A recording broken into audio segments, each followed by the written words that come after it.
சுருட்டு புக பறக்க இருட்டு பூஜை நடக்க நட்ட நடு ராத்திரியில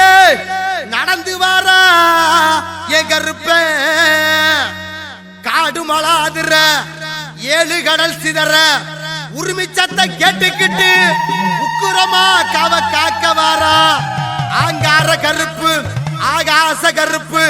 ஓட்ட கருப்பு பேட்ட கருப்பு 18ஆம் படி கருப்பு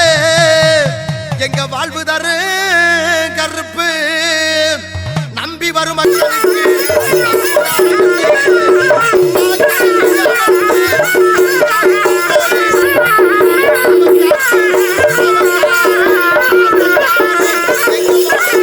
கருப்பா இளம் சித்தர் விஜய் பாண்டி பூசாரி நாவில் அமர்ந்து குறிவாக்கு சொல்லும் வாழ்வு தரும் கருப்பா